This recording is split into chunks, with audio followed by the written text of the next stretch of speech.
ಮೇಘದೂತ ಕಾವ್ಯದಲ್ಲಿ ಶಾಕುಂತಲೆ ಪುಟಗಳಲ್ಲಿ ಕಾಳಿದಾಸ ಮರೆತೂದ ಪದವೊಂದು ಇಂದ್ರಲೋಕ ವೈಭವದಿ ಕೋಟಿ ಸುಖದ ಸ್ವಪ್ನದಲ್ಲಿ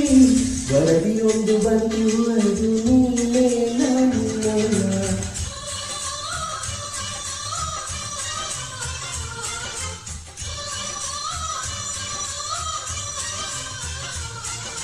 ಪದಗಳೇ ನಾಚುವ ಕವನವು ನೀ ಕವಿಗಳಿಗೆ ತುಕದ ಕಲ್ಪನೆ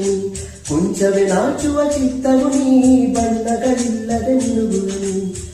ಏನ ಹೇಳಿ ಹೋಗಲಿ ನಿನ್ನ ಮಾತುಗಳೇ ಮುಗಿದವು ಚಿನ್ನ ಮೌನವಾಗಿ ನಿಂತರು ಅಂದವ ಕಾಡುತ್ತಿದೆ ಅಂದಗಾತಿ ಕಣ್ಣ ತುಂಬ ಚೆಲ್ಲಿ ಚೆಲ್ಲುವ ಯಾರ ಸೂರ್ಯಕಾಂತಿ ಕೆನ್ನೆ ತುಂಬ ಬಣ್ಣ ಬಣ್ಣ